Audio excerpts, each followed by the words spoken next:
Mesdames, Mesdemoiselles et Messieurs, bienvenue, énième numéro, Critique Info, le journal paru ce matin, La Prospérité, titre Kinshasa, Batumona au front, UDPS, Lamuka, halte à la cacophonie. RDC, Kenya, Félix Tshisekedi réchauffe les relations de coopération. FAO, cap sur la lutte et le contrôle des maladies transfrontalières. Je parlerai aussi bien évidemment de Forum des As qui dit l'expérience kenyenne est modèle pour la RDC. La RDC désormais prête à rejoindre la communauté de l'Afrique de l'Est. Le plan Kimbembe Mazunga pour remettre à la SCTP sur les rails. La bancarisation couvre actuellement 88% des agents et des fonctionnaires de l'État. Martin Kabaloulou, un traître qui se dévoile. J'aimerais, mesdames et messieurs, brosser les trois titres dans la première version pour que dans la deuxième, nous puissions effectivement parler du rôle des intellectuels. C'est dans la deuxième version que nous allons parler des types d'intellectuels qu'il faut au Congo et surtout pour cette présidence qui vient de commencer et qui s'annonce quand même assez rude. On va voir avec vous, mesdames, mesdemoiselles et messieurs, le Congo n'a pas de raison de d'échouer, nous avons toutes les raisons de réussir, mais notre salut dépendra de la qualité de nos intellectuels et surtout de la qualité du recrutement que l'on va faire. Mesdames et messieurs, parlons d'abord de l'actualité. Kinshasa, Batumona au front. Oui, Laurent Batumona est candidat gouverneur à Kinshasa, c'est l'UDPS, mais est-ce que l'UDPS remportera ces élections, je vais dire provinciales, je ne vais pas dire provinciales, mais de gouverneur. C'est vrai. Le souhait est que prochainement, dans la prochaine législature, j'aimerais que le législateur se penche sur cette question. Il faudrait remettre le gouverneur à la merci du peuple. Je vais dire ça comme ça. Je vais dire qu'il faudrait que les gouverneurs soient élus par le peuple. Un suffrage universel direct. Parce que j'ai comme l'impression que le Congo, avec sa petite démocratie qui titube encore, qui a du mal à prendre place, une démocratie quachocor, ça veut dire malnutrie, desservie de l'intelligence et du bon sens. Ça va être difficile si nous laissons ce député le gouverneur entre les mains des députés. Entre les mains des députés qu'on peut bien identifier, dont on connaît leur mission, dont on connaît leur but. J'insiste, ça ne va pas être sérieux. Le gouverneur doit être élu par la population. C'est vrai, pour ça, il faut regarder dans la Constitution, il faut retoucher la Constitution. Et vous le savez très bien, notre Constitution a besoin d'être retouchée, a besoin d'être refondée, parce que cette Constitution, qu'on le dise ou pas, elle a été extorquée. Extorquée pourquoi? Parce que le peuple n'avait pas lu la Constitution. Ce peuple ne connaissait même pas la Constitution. On l'a menti. On a dit à ce peuple, si vous votez pour la Constitution, c'est la fin de la guerre à l'est de la République. Et les gens qui voulaient la paix ont tout de suite voté oui, ça croyant que la Constitution allait régler le problème. Or, ce n'est pas parce qu'il y a la Bible que les gens ne pêchent pas. Ce n'est pas parce qu'il y a le Coran que les gens ne pêchent pas. Les gens continuent à pécher quand ils n'ont pas la culture de l'esprit de la Bible et quand ils n'ont pas la culture de l'esprit du Coran. Donc le problème, ce n'est pas la Constitution, le problème, c'est la culture constitutionnelle dont on doit avoir. Ce qui veut dire, mesdames et messieurs, il faudrait que les gens comprennent l'importance des lois, la notion de loi et surtout la culture de loi. Quand on n'a pas la culture de loi, quand on n'a pas la notion de loi, mesdames et messieurs, vous pouvez avoir des bonnes lois venues du ciel, vous allez très mal les appliquer. Donc je crois humblement que nous devons revenir sur la question et poser des très bonnes questions. Parce que comme je veux le dire dans la deuxième partie, l'intellectuel congolais a un seul problème, il ne pose pas des bonnes questions. Il ne pose pas de bonnes questions et donc il n'a pas de bonnes réponses. Laurent Batumona va devoir affronter Kassongo, il va devoir affronter les autres. Mais Deo Kassongo, par exemple, comme je l'ai dit hier, il me paraît être logique. Il me paraît réussir dans son domaine. Il me paraît réussir dans sa manière de faire les choses. Et pourquoi ne pas donner confiance, faire confiance à un monsieur pareil? Tout en sachant que les gouverneurs au Congo, surtout au Congo, doivent être des personnes assez intelligentes, mais beaucoup plus, je veux dire, managers. Ils doivent développer des qualités de managériales parce que nous, toutes nos provinces ont des choses à offrir. Toutes nos provinces ont des choses à offrir. S'ils produisent plus, ils auront plus de rétrocession. Mais au-delà de rétrocession, ils ont une administration assez libre. Donc, ils peuvent s'organiser et doter à ces provinces, je veux dire un leadership sérieux. Parce qu'on ne peut pas comprendre que les provinces du Congo soient pauvres. Je ne sais pas comprendre que les provinces du Congo soient pauvres. Kinshasa qui ne produit pas la patate douce, qui ne produit pas les riz, qui ne produit absolument rien en termes de denrées alimentaires. Mais Kinshasa est à un moment donné, je veux dire, servi et que les provinces là sont desservies. Ce n'est pas possible que 80% de la production du poisson qui quitte l'Équateur vienne au Congo, à Kin. Ça vient ici à Kinshasa parce qu'ici il y a des acheteurs, il y a des hôtels, il y a tout ça. Et du coup, les poissons quittent l'Équateur, qui ne nourrit même pas l'Équateur lui-même. Ça va venir ici à Kinshasa. Ça va être compliqué.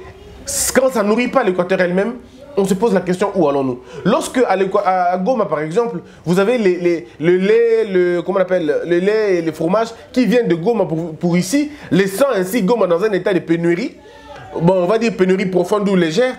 Et que le lait et les produits de Goma viennent plutôt du Rwanda, j'ai comme l'impression qu'il y a un problème il y a un problème de structure, il y a un problème de coordination de choses. Et pour le réussir, mesdames et messieurs, il faut des gens bien. Il faudrait qu'on se dépasse un peu de nos passions, de nos intérêts partisans. Le PPRD n'a pas que de monstres chez lui. Le MLC n'a pas que de monstres chez lui. Je crois que l'UNC n'a pas que de monstres et les cache non plus. Donc, même si vous allez envoyer des gens, mais envoyez comme des bonnes personnes. N'envoyez pas des gens qui ont soudoyé de l'argent, qui ont donné de l'argent, qui vous ont soudoyé, qui vous ont finalement mis dans des conditions où vous allez seulement accepter. C'est ainsi que vous avez les partis politiques qui ne nous présentent que, je ne veux pas dire des cancres, mais je veux dire des incapables intellectuels. Je veux dire des inaptes intellectuels. Parce que vous pouvez être sûrs, mesdames et messieurs, les gouverneurs, en tout cas, tous les gouverneurs qui sont passés au Congo, aucun, je veux dire aucun, sans exception, aucun n'a travaillé convenablement, aucun. On a eu une gouvernance des mauvais, une gouvernance des pires. C'est vrai que quand il y a les pires, les mauvais sont appréciés. Mais en réalité, la gestion des provinces de notre République était chaotique. La gestion de toutes les provinces du Congo, chaotique. Mais parce qu'il y a eu des pires et à côté des mauvais, on a cru que les mauvais étaient les meilleurs. En réalité, ce n'était que les mauvais. Parce que si le Congo était géré par des bonnes personnes, par des gens qui comprennent la chose, la res publica, la chose de tout le monde, on ne serait pas dans cet état où on est. On ne serait pas dans cet état où on est. Vous allez aller partout à travers la République, toutes les provinces ont presque les mêmes problèmes. Aucune province du Congo n'est alimentée par l'électricité à 100%. Aucune. Même pas une seule. Même là où il y a des rapides comme à l'Équateur, il n'y a aucune initiative. Pas du tout. Même là où il y a des cours d'eau comme à l'est du pays. Même là où il y a, c'est-à-dire le taux de concentration de la fertilité du sol comme au Bas-Congo, comme au Bandundu. Mais vous vous rendez compte qu'au Bandundu, il y a un nombre de gens et un nombre d'enfants qui souffrent de malnutrition. Au Bandundu. Oh. Mais avec toute cette bénédiction de terre arable, vous continuez toujours à revendiquer des enfants malnutris. Comment arrivez-vous à le faire? Voyez-vous? Parce qu'avec l'argent de notre propre agriculture, qu'avec l'argent qu'on aura dans l'agriculture, avec l'argent qu'on aura dans cette histoire de pêche, on peut scolariser gratuitement les enfants. Gratuitement en tout cas. On peut le faire par plusieurs manières. Mais le problème, c'est au niveau de la tête des Congolais, au niveau de la tête de nos leaders, malheureusement, de nos leaders. Comme je l'ai toujours dit, le Congo souffre de ses autorités. Et ça, c'est compliqué quand même. Donc, ici, je me dis, est-ce que l'UDPS a fait les bons castings? Laurent Gbagbo a quel profil? A-t-il quelle expérience dans sa gibecière? Qu'est-ce que ce nom rappelle aux Congolais? Ce sont des questions qu'on doit se poser. Qu'a-t-il fait dans sa vie? Je ne parle pas ici de l'expérience du travail. Non, je parle ici de résultats. S'il a été au travail, s'il a déjà été aux affaires, on peut le juger à partir de ce qu'il a fait. Qu'a-t-il fait pour le Congolais? Qu'a-t-il fait pour son département ou je veux dire la juridiction dans laquelle il s'est trouvé? C'est comme ça qu'il faudrait maintenant réfléchir et penser. Sinon, on est foutu. Sinon, on aura un deuxième gouverneur qui va faire la même chose. Celui-ci nous a bourré par des poubelles. L'autre pourra bourrer nos routes. L'autre pourra bourrer nos... Parce qu'on ne peut pas imaginer un seul instant qu'à Kinshasa, par exemple, dans la ville de Kinshasa, mesdames et messieurs, même le quartier qui était hier des quartiers résidentiels, tous ces quartiers aujourd'hui sont des quartiers d'ambiance. Tous ces quartiers aujourd'hui sont des quartiers où l'on danse, l'on bouge à tout moment. Même Limité, même ma campagne. Même Limité, même ma campagne, même Binza. Des quartiers qui hier étaient des zones des intellectuels, des zones de repos. Aujourd'hui, pas du tout. Vous trouvez les bars partout. Tout le monde ouvre son bar, tout le monde ouvre sa terrasse, tout le monde ouvre son, entre guillemets, son métro. Et chacun joue la musique à son niveau. Si vous n'êtes pas pollué par la musique, vous n'êtes pas détruit par la musique ou embêté par la musique, des bars, vous serez dérangé par la musique des églises. Vous êtes obligé d'être dérangé par une musique quelconque. Que cela vienne de l'église ou que cela vienne des bars. Et du coup, nous avons un problème sérieux. On a un problème sérieux, on ne sait pas qui fait quoi. Une ville jonchée des bars et de boîtes. Ça veut dire que si vous passez, si vous ne voyez pas une boîte, vous allez voir un bar. Si vous ne voyez pas un bar, vous allez voir un lounge. Si vous ne voyez pas un lounge, vous allez voir une église. Si vous ne voyez pas une église, certainement vous allez voir un restaurant de fortune. Si vous ne voyez pas un restaurant de fortune, vous allez certainement voir un parti politique. Et c'est compliqué comme ça. C'est un peu comme le professeur Kamana disait, l'imbécilisation collective due à la musique, à la religion et à la politique. La politique a abruti les gens, la musique nous a finalement envenimés et la religion va finalement nous abêtir. Ça va totalement nous mettre dans une situation où on ne pourra pas nous en sortir. L'opium, ça nous a endormis. L'église nous endort d'un côté, la politique nous abrutit de l'autre et la musique nous appauvrit l'esprit. Et c'est compliqué, mesdames, mesdemoiselles et messieurs. Kinshasa est comme ça. Descendez seulement à l'aéroport, à partir de Ndjili. Vous risquez même de voir des buvettes et des bars au niveau de l'aéroport, des fortunes. Hein. Je ne vous parle pas ici des bars sérieux, non, des fortunes. Et lorsque vous allez à l'intérieur de ces bars-là, vous trouvez des Congolais qui sont payés à 50 $, 30 $, alors que les pauvres personnes travaillent du matin au soir.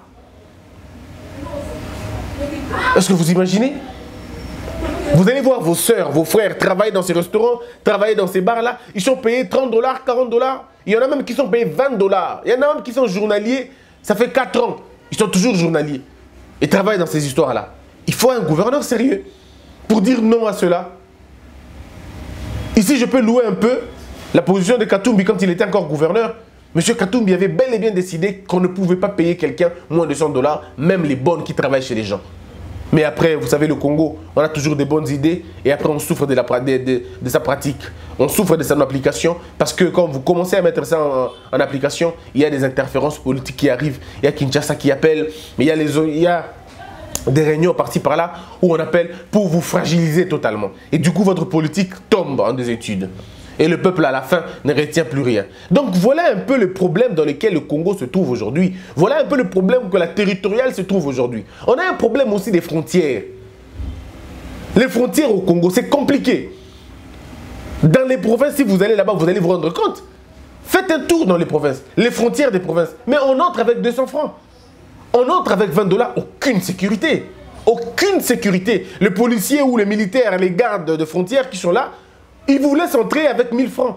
Ils vous laissent entrer avec 2000 francs. Et quand vous leur donnez 5 $, ils vous escortent même. Est-ce qu'on est sérieux? Est-ce qu'on est vraiment sérieux? Pourquoi? Parce qu'il y a absence de l'autorité de l'État. Mesdames et messieurs, dans une république, l'État doit être omnipotent, omniscient et omniprésent. L'omnipotence de l'État, c'est que l'État est tout puissant.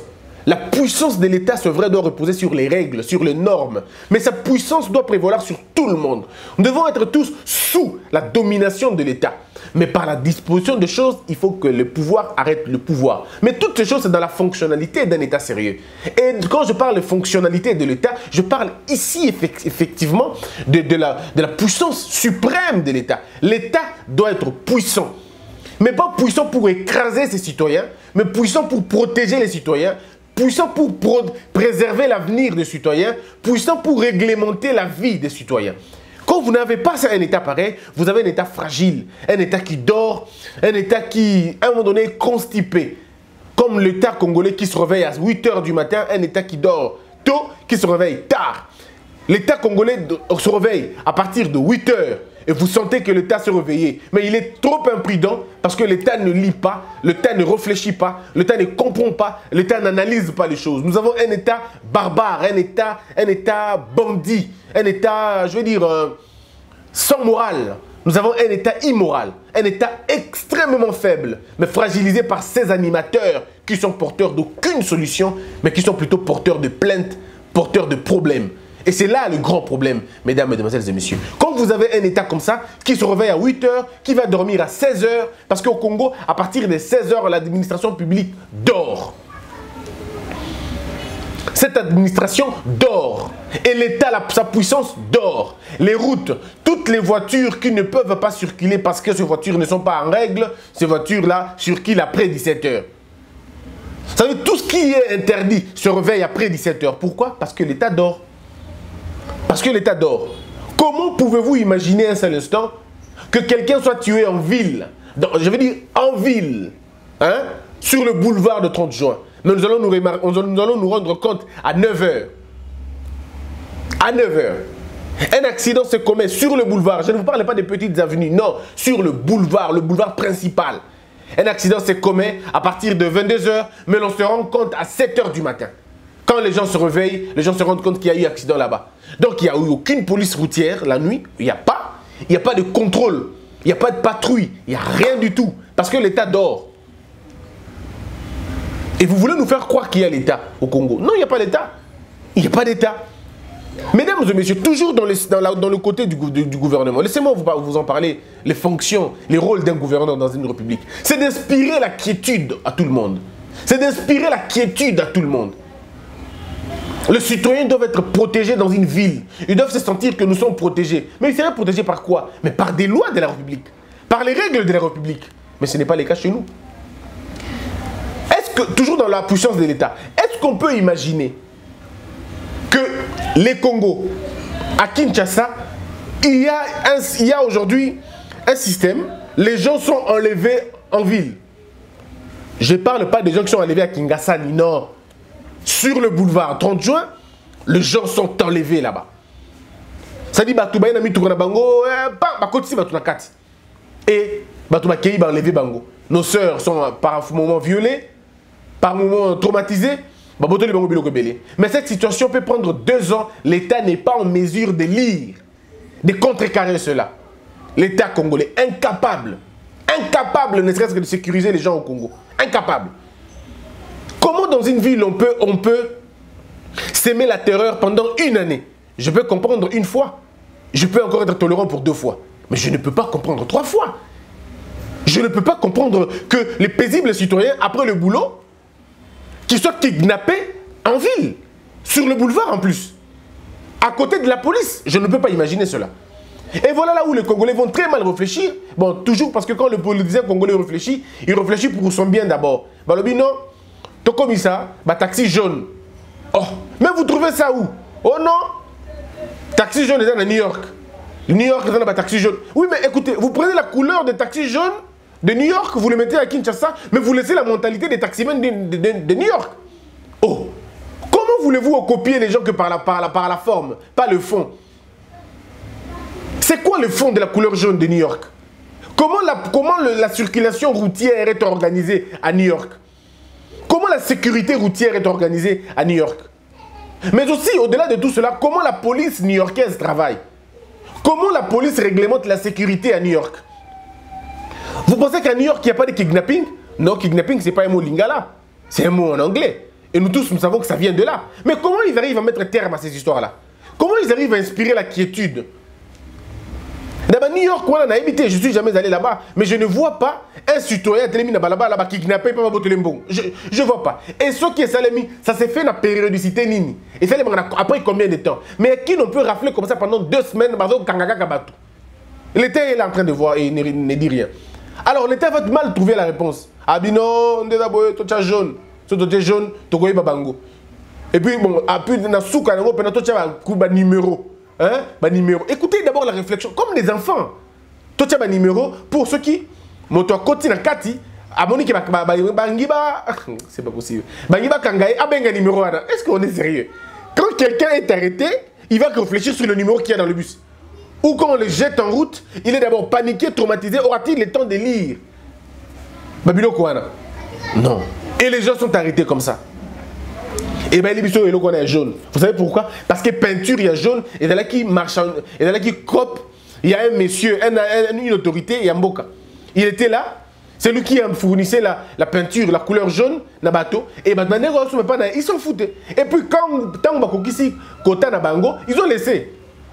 Quand ils ont atteint leur quota, ils ont laissé les choses. Ils ont laissé les choses. Du coup, donc nous avons un État, un gouvernement qui travaille sur base des quotas. Ce qui ont eu $1 million tout qui n'a pas.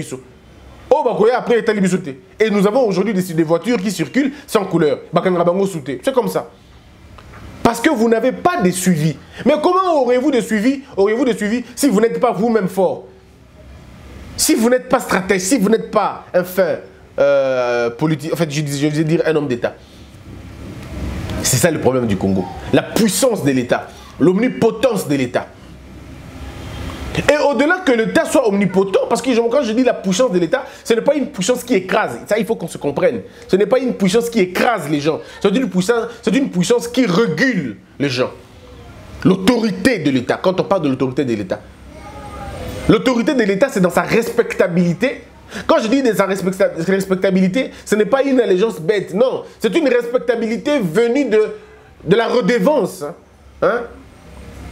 Ça vient aussi du fait que l'État, le peuple lui reconnaît une certaine légitimité par sa manière de faire, par ses missions régaliennes, par sa protection, par son développement, mais surtout par ses idées impulsives. Pardon, oui, qui impulsent finalement le développement, allais-je dire. Donc on ne peut pas, nous aujourd'hui, comprendre que nous avons un État qui n'est pas redevable. Je m'excuse, je parlais de la redevance, je parle plutôt de la redevabilité. Voilà, le terme ici c'est de la redevabilité.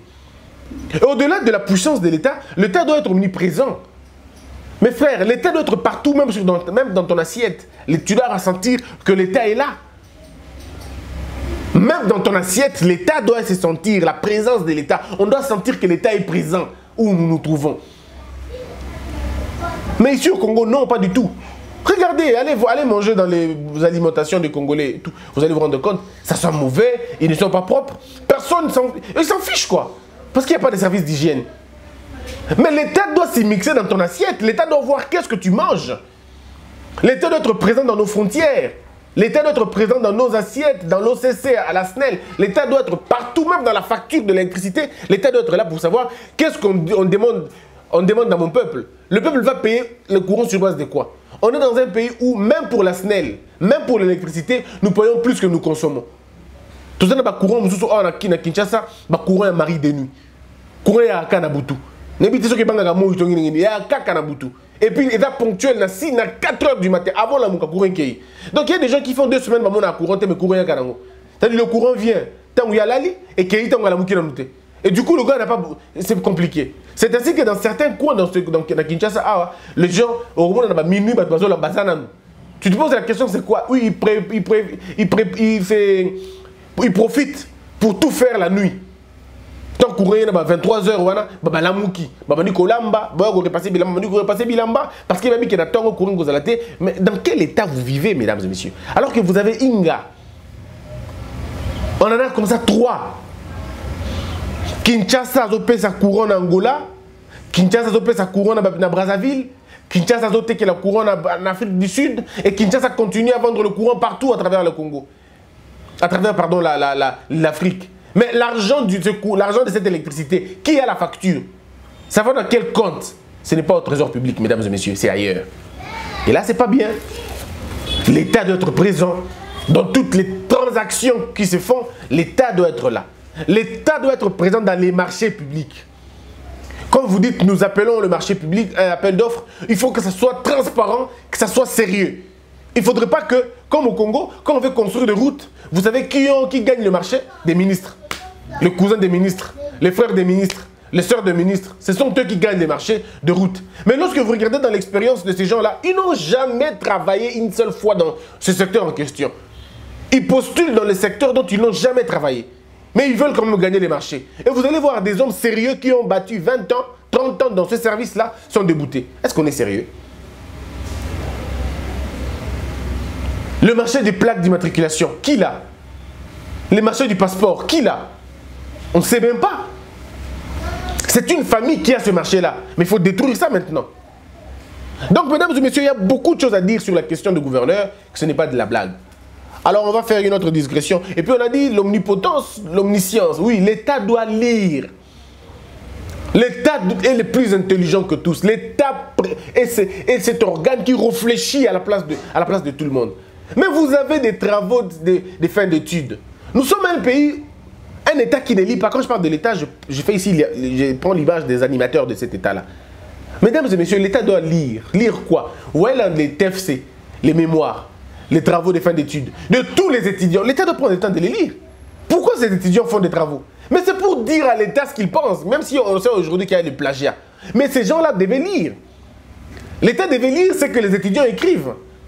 Moi, mon travail de fin d'études était porté sur la liberté de la presse. J'avais demandé qu'on dissout cette histoire de CESAC. J'avais demandé qu'on le fasse. Qu'on arrive à dissoudre le CESAC. Et je crois que les autres peuvent faire la même chose. Les autres peuvent faire la même chose. L'État doit lire. Parce qu'il y a des étudiants qui ont écrit sur l'armée, sur la réforme de la police. Il y a des étudiants qui ont écrit sur l'agriculture. Il y en a qui ont écrit sur la pêche industrielle. Et des idées comme ça, vous n'avez aucune idée. Des idées importantes. Mais qui dorment où? Qui restent dans les TF-séries, qu'ils appellent malheureusement des bibliothèques. Un autre élément très important, c'est que notre État ne lit pas les autres, ne lit pas ses intellectuels. Vous avez des Congolais qui sont en Bolivie, ils sont en Chine. Ils ont développé une étude sur le commerce, par exemple, les échanges commerciaux. Mais appelez ces gens-là. Appelez ces gens-là. L'ANER n'est pas là que pour arrêter les gens. L'ANER est là aussi pour dénicher les talents. Les services de renseignement ne sont pas là que pour, quand on insulte le chef ou quand on dit quelque chose qui est contre le chef, on vous arrête. Non. Mais c'est aussi, il y a aussi un comité, il y a aussi une petite commission, il y a aussi une petite équipe qui travaille en coulisses, qui travaille vraiment dans l'invisible, mais qui va dénicher les talents partout où ils se trouvent. Le Congo a des idées, vous n'avez aucune idée. Au Congo, il y a un petit garçon qui a trouvé la formule d'un groupe électrogène qui fonctionne avec de l'eau. Un petit Denjili ici, avec de l'eau. Il y a un autre qui a trouvé comment travailler avec un téléphone avec simplement le soleil. Il y a un autre qui a travaillé sur... Non, mais ça dit, il y a des choses et des choses dans ce pays. Des innovations pas possibles. Au Congo comme à l'étranger. Depuis que je parle avec des gens de l'étranger, je me rends compte qu'il y a des gens qui ont des idées là-bas, vous n'avez aucune idée. Je parlais par exemple, tenez, avec un curé. Mais le monsieur a fait 10 ans dans la sécurité. Alors, 10 ans dans la sécurité de Manchester. C'est-à-dire, il connaît le rouage, il connaît comment sécuriser les VIP. Il connaît comment sécuriser les grandes personnes. C'est-à-dire que le gars a écrit. Il est conférencier international. Mais il n'a jamais été invité au Congo pour faire une conférence. Est-ce que c'est sérieux vraiment? Est-ce que c'est sérieux un instant? Dites-moi où c'est sérieux, parce que moi je ne vois je ne vois aucun sérieux dans tout ça. Il y a d'autres qui travaillent à la NASA, qui ont écrit sur le développement technologique d'un pays. Mais ils ne seront jamais lus, jamais. Le Congo tourne le dos à ses propres intellectuels, à ses propres travailleurs. Et quand on pond des livres, on écrit sur la Constitution, on écrit sur l'appareil judiciaire, on écrit sur telle autre chose, personne ne jette un coup d'œil. Vous savez pourquoi? Parce que nous sommes occupés par des gens qui n'ont qu'une seule mission, détruire le Congo dans son ensemble. Détruire le Congo dans son ensemble, dans sa racine. Il faut finalement créer un divorce entre l'intellectuel et les réalités de son propre pays. Il faut le mettre à côté. C'est ainsi qu'ils vont organiser des fuites massives des cerveaux. Les gens vont se sentir mieux épanouis à l'étranger. Et du coup, l'étranger exploite l'intelligence du Congo. Le Congo lui-même s'appauvrit. Le Congo lui-même s'étouffe par sa propre bêtise. Tellement qu'il y a une propension des incompétents, des hommes, je vais dire, excusez-moi le terme, ça va être fort, mais des idiots. Alors ce sont les idiots qui vont gérer la République et les hommes intelligents seront contraints de fuir. Et du coup, vous allez vous rendre compte que l'extérieur est rempli d'hommes intelligents et l'intérieur est bourré des idiots. Et c'est ce qui forme ce qu'on appelle l'idiocratie, la gouvernance des idiots. C'est ce qui forme aujourd'hui une gouvernance d'incompétents, où les gens commencent par là où ils devaient terminer. J'ai été surpris, on pose la question à un ministre de l'enseignement, Pourquoi l'enseignement au Congo n'avance pas? Il dit il faut bannir la chanson Allons Guinaé dans les universités. C'est la chanson qui détruit c'est ce qui détruit le système éducatif. Que l'âme de la République pardonne à des gens pareils. Mais ils sont payés. Ils veulent rester. C'est une insulte à notre pays. Donc l'État doit comprendre ces choses-là. L'omnipotence, l'omniprésence et surtout l'omniscience. L'État doit être l'État, le tout puissant et surtout le très intelligent. Donc le gouverneur a une tâche très difficile. Et surtout Kinshasa, parce que le Congo est à refaire. Donc je crois que ça va être comme ça. Moi je pense, je soutiens M. Deo Kasongo. Je le soutiens. Peut-être on se rencontrera un autre jour. Je lui ferai comprendre. Je lui ferai comprendre que il faut aussi faire la différence entre le bien privé et les biens publics de l'État. On va travailler là-dessus pour que ça marche. Parce que la ville de Kinshasa, c'est notre capitale. Et nous devons ressembler aux autres capitales, aux bonnes villes. Si déjà vous êtes incapable même de régler les questions des ordures, je ne sais pas, qu'est-ce que vous allez faire d'autre? Alors que les ordures là, c'est de l'emploi. Je ne sais pas si les gens comprennent. L'ordure, c'est l'emploi. Les ordures, c'est l'emploi, c'est une opportunité du travail à plusieurs jeunes. Moi, quand je vois les ordures dans la ville de Kinshasa, je vois les emplois des jeunes à Kinshasa. C'est une question d'interprétation. On va voir ça dans la deuxième partie. L'interprétation que l'élite doit faire. La question maintenant fondamentale. Madame Eve Bazaïba, qui est du MLC, donc de la Mouka, a postulé comme gouverneur. Elle veut devenir gouverneur. Je me pose la question. Si elle devient gouverneur, ne va-t-elle pas être soumise à l'autorité de Félix qu'elle conteste? Première question. La deuxième question, comment va-t-elle agir alors? Parce qu'elle sera comptable maintenant. Elle ne sera plus dans l'opposition. Je ne vois pas un opposant gouverneur. Si le gouverneur est opposant, il va s'opposer à quoi? Il va s'opposer à quoi? Parce que c'est lui c'est elle qui va gérer. Le gouverneur est dans la gestion, le gouverneur n'est pas dans l'opposition. Comment va-t-il faire? Est-ce que vous savez que si Mme Bazaïba devient gouverneur, elle sera comptable du résultat qui va découler? Elle partagera le bilan. Et si elle partage les bilans, ce n'est pas elle parce qu'elle n'est pas élue comme indépendante. Elle est élue dans le ticket du MLC. Or, le MLC est dans la Mouka. Si la Mme Bazaïba devient gouverneur, donc la Mouka participe à ce gouvernement. Je ne sais pas, ou alors que j'ai une très mauvaise analyse, mais si je suis dans la logique des choses, c'est que je ne vois pas comment Mme Bazaïba deviendra gouverneur et n'est pas respecter, et n'est pas suivre, n'est pas appliquer la politique du gouvernement, entre guillemets, du cash. Je ne vois pas. Si vous me dites non, ça ne sera pas le gouvernement du cash, ça sera le gouvernement du FCC. Ok, d'accord. Alors donc, Mme Bazaïba sera au MLC, sera au FCC. En tout cas, je ne vois pas comment elle va être, elle ne sera pas du FCC, ni du cash, et continue à gérer la République avec la politique de ce gouvernement dont il est opposant, ou dont elle est opposante. Il y a beaucoup de choses à voir et à dire là-bas. Le peuple congolais a besoin du pain. Le peuple congolais a besoin du progrès. Le peuple congolais a besoin de la stabilité. Ce peuple a besoin d'un leader. Le peuple congolais a besoin d'un leader, a besoin d'un homme, a besoin d'une femme qui viendra trouver des solutions à ses problèmes. Les problèmes sont les 8 facteurs de la vie.